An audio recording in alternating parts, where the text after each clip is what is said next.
All right, coming up, we have head coach Stan Bedwell of the San Antonio Toros, as well as Lance Lejean, wide receiver. How many touchdowns do you have today? Four touchdowns. And then we have starting quarterback Will Arndt, who will also be here. We're going to start with a few words from Coach Bedwell, and then we'll move on to questions to him and the two players. Yeah, just proud of the effort that our guys had. You know, it's pretty tough coming out and only having about 4 or 5 days to put together a professional football team. I mean, we knew the talent was there. We have a great coaching staff, but you know, to get all the fine details down and to mesh guys with timing and get your systems in, all the adjustments. And I think these guys have been very resilient with everything that came their way, and the product showed on the field today.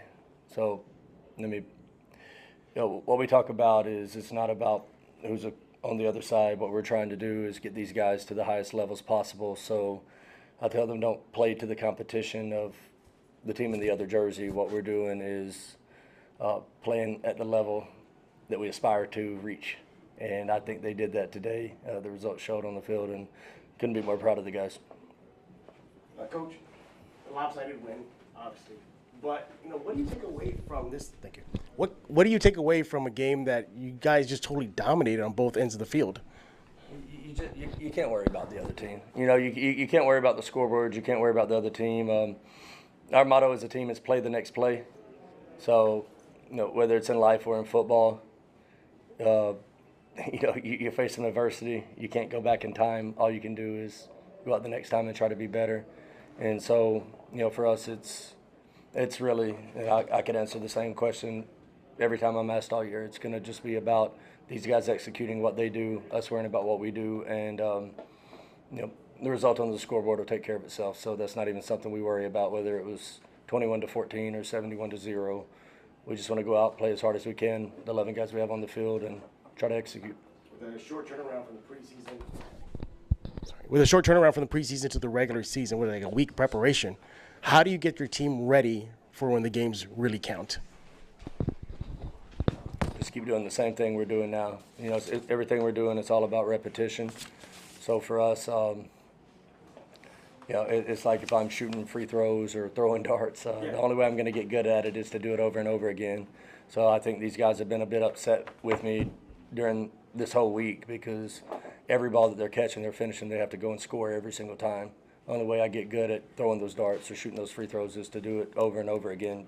It's just like Kobe Bryant. And so you can catch the ball all you want and get good at catching, but to get good at scoring, you need to do that, and you need to have that mentality.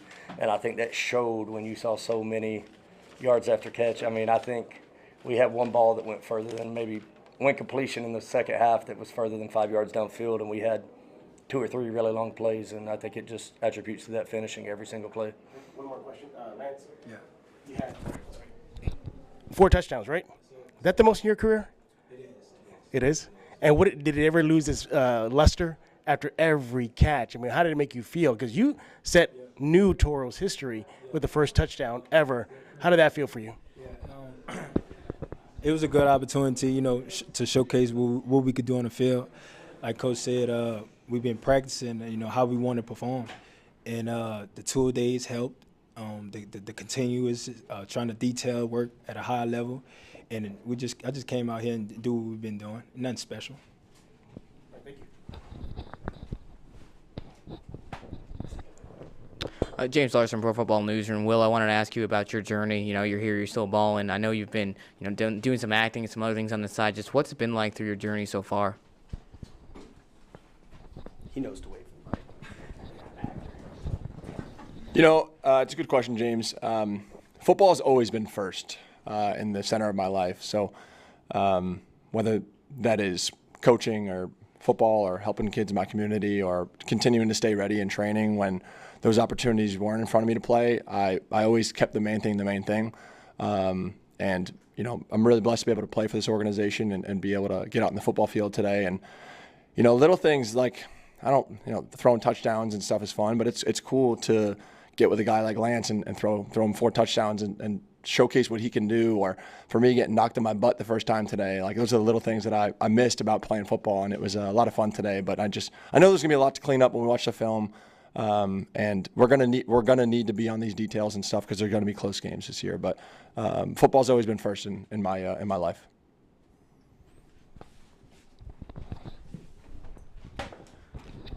Coach, could you talk a little bit about the defense today? Pitched a shutout in your first game. Like you said, threw it together pretty quickly, not a lot of practice, but what'd you see out of them?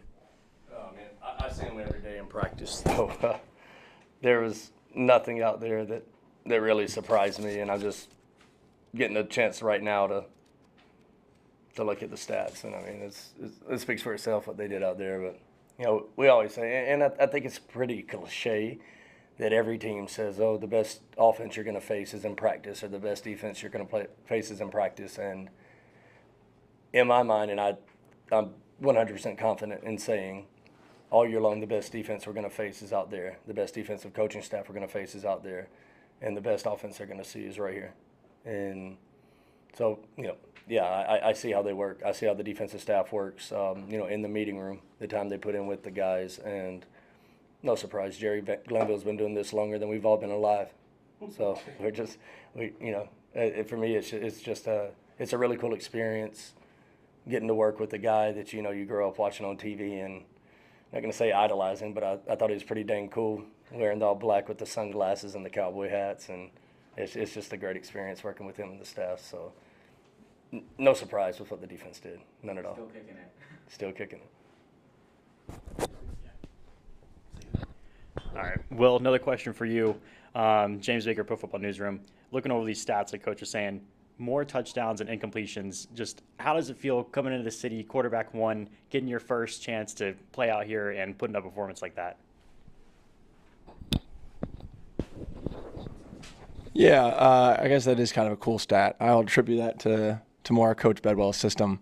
But it's been new. I've been around a lot of football, and but this is my first time, you know, running the air raid, and just trying to be a student, even, you know, in my veteran years. So it was cool to just kind of get out there, operate, see things. And I already know, like, you know, the scoreboard is a little bit misleading, but there were throws and reads that were missed that I know I'll look back on film and be like, yep, should have went there, should have put the ball here a little bit better, or drove the ball a bit more, or took this opportunity. But yeah, I mean, this is this offense, and I think everyone got touches today, and I think we've only been together for about a week now, but I think the camaraderie starting to come around, the chemistry, everyone's getting their touches, and we're going to be balanced, and that's the beautiful thing about this system, is, you know, everyone's going to get their opportunity, and ultimately it's my job to just kind of distribute and be a point guard.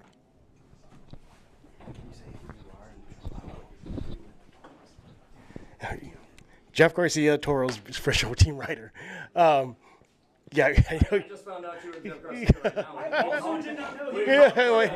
I know, right? Coach and I, we go way back. So, yeah.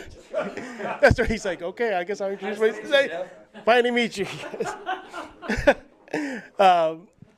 You know, one thing I liked about what happened is after the game, you come up to the media room and you say, you know what, I have to go back to the fans. How important is that for you to connect with the fans, and what did you think about today's fan turnout? I talked to Lance, I talked to Will about it, and they were just floored by the attendance today. You know, I think fans are obviously the lifeblood of any professional program. And, you know, when you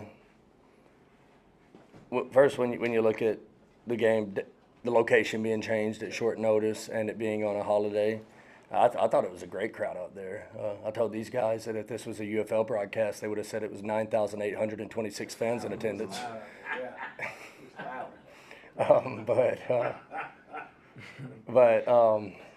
No, it's you know, I'm learning the history of San Antonio and the football teams, and, you know, you've had for years, you know, you get a team in, you fall in love with them, and then they leave.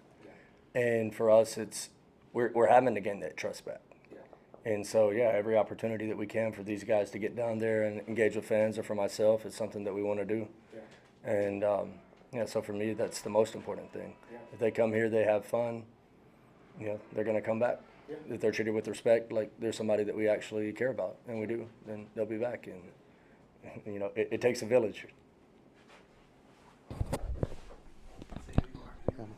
Dustin with the San Antonio Snap Count. So now that first game, preseason game, just first time that y'all have had the opportunity to go from what we call traditional football rules to the continental shift in the fourth quarter. Just wondering, y'all's thoughts, your thoughts, players' thoughts on that adjustment, making that adjustment from the third quarter to the fourth quarter, how that went, how comfortable were y'all, and just general thoughts on that continental shift. Well, I mean, both of these guys were already on the sideline by the fourth quarter, so I guess I'll have to speak for both of them. We didn't really practice it much. You got 4 or 5 days, like we said, to get in an entire system. So for us, 3 is more than 1, and we had to focus on those first 3 quarters. And then the idea was even if we were really bad at the Canadian League stuff, we'd be up by so much that it wouldn't affect the game. And, it's things we got to learn, and that was a big part. There is strategy when you're building these rosters. And, having a guy like Will that's been in the CFL for a very long time, he's a guy that I'm going to lean on going forward as we are putting those things in. Or, Cam Echols-Looper's a guy that's been there. So, for me, it's really, I'm not going to lie and say I understand the Canadian game well. It's something that I'm learning as I go. And right now, first priority this week was just getting our offense in. So I basically told our guys, we're just going to go do what we do. We didn't do any of the forward motions, anything like that. But that is something now as we go ahead going into next week's game is something that we do have to start working on a bit. So I've already talked with Will, and after we do film with the team tomorrow, we're going to spend some time with him and start kind of putting together how we can use some of those motions into our system. For anybody, any guy, what are we feeling about going into the regular season already on the road? First one, real deal. Start with you, Will. What do you think about the first regular season game? Yeah, I'm excited. I think there's been a lot of chatter over the offseason between our organization and Austin. And, I saw some bodies here today checking us out. So we're going to be ready to go. And, quick training camp, some curveballs, but good football takes time. It's hard. But I think we're at that point where we're starting to mesh and really kind of find our identity and building the chemistry and whatnot. So ultimately, like Coach said in the very beginning, it's just about us. And I feel dang good about that going forward. So I bumped into I don't know if he's a head coach or owner, that team that we're playing next week. And I just said, I don't care. Like, line it up. Like, I feel good about our guys. I like us, and it's always been about us. Thoughts on the first regular season game, playing the Syndicate? Yeah, I think it's a great opportunity, go out there and showcase again, what we could do. Our coach right here created an alliance for us, built a great team, and this is who we're going to follow. And whatever he needs us to do at a high level, that's what we're going to do. Like I said, playing Syndicate, I didn't hear the chatter like Will did. But I'm a ready guy. I'm an action guy. So I don't really keep up with all the Twitter talk. And, when we go on the field, that's when, you're going to see my play. For us team, I just look for us to go all the way. You know what I mean? Yeah. Stan, what do you think about playing the Syndicate? I'm just looking at this. There's a little white hair that's kind of sticking off here, and I'm curious what that thing's for. We know it's not yours. No. Listen, the color of the jersey, who it is, really doesn't matter to me. I mean, people want to build up rivalries, but I think rivalries happen more naturally, and for us, it's just going out and executing what we do. So I'd be lying or just doing theatrics if I said that it was different than this game or the game in 2 weeks or whenever we play again. We just want to go out and do what we do the best we can do it. Thank you, Coach. Any other questions?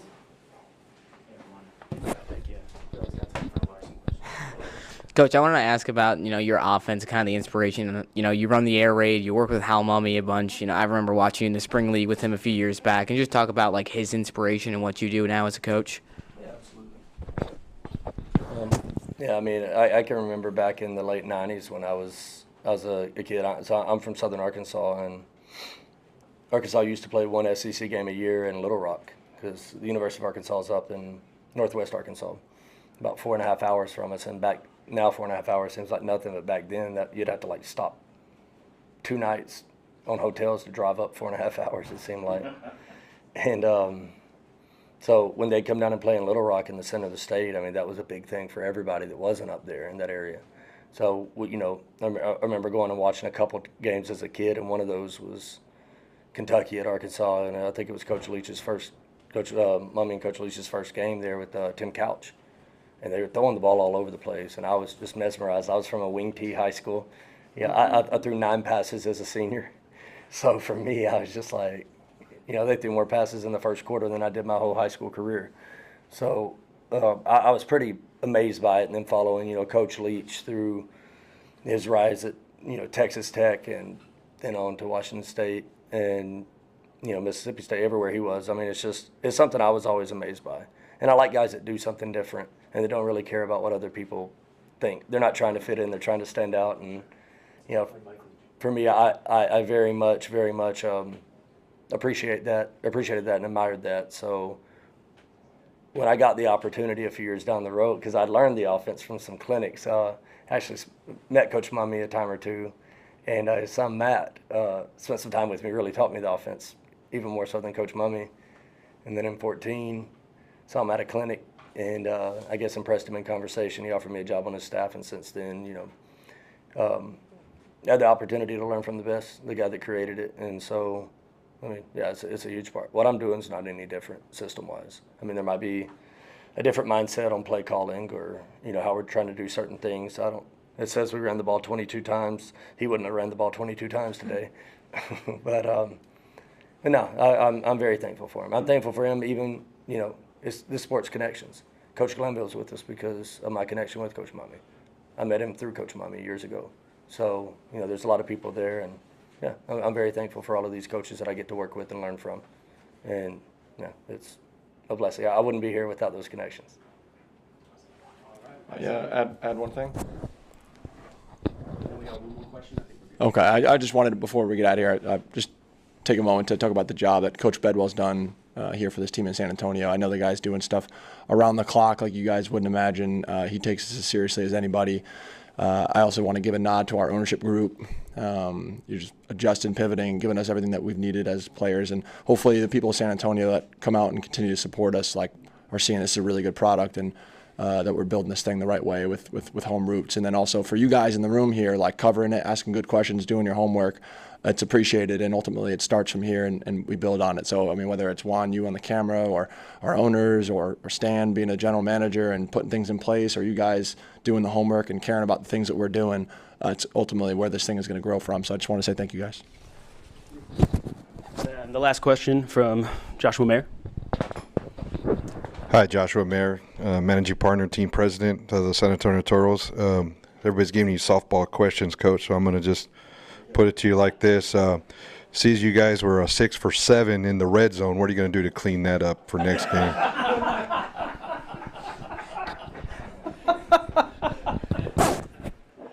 No comment. All right, you guys good? Yeah. All right. One more. I mean, Jay Riley with Texas Sports Productions. Coach, all's great and wonderful, big win, but you got some decisions to make because you have to make some cuts next week. Talk about because this is a business, guys. This is professional football, and people are going to get cut. What's going through your mind right now? I know you don't want to think about it because you love these guys, but someone's going to be out of a job next week. So can you talk about that a little bit?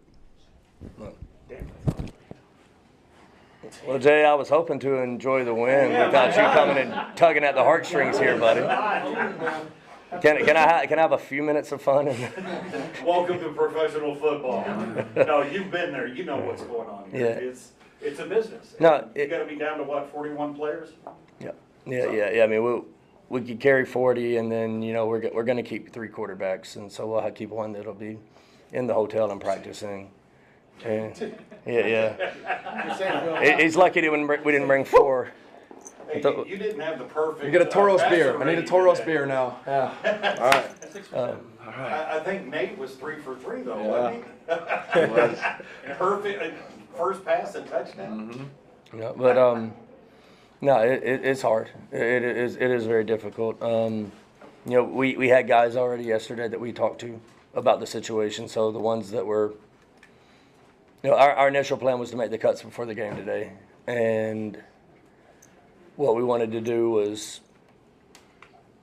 give those guys, instead of cutting them, we wanted to give them a chance to go out and show what they can do, and whether it's they impressed us enough that maybe we decide that we didn't make the right decision, because it's hard evaluating guys in 4 or 5 days. I'm sure there's some decisions that we made that maybe aren't the right one, aren't the perfect one, but we can only do the best we can. But, you know, it's, if nothing else, in pro football, I mean, it's something I told these guys. There's not anybody in our room that hasn't been cut. That's why they're here. Right? The goal is to be UFL, CFL, NFL, and we either have guys that are maybe young enough that they haven't got the opportunity yet, or it's guys that were there and now they're cut. So that's something we talk about, is whether they just came from a D3 in Belton, Texas, or they were a second-round draft pick in the NFL and won a Super Bowl with Tom Brady. You know, we're all here now.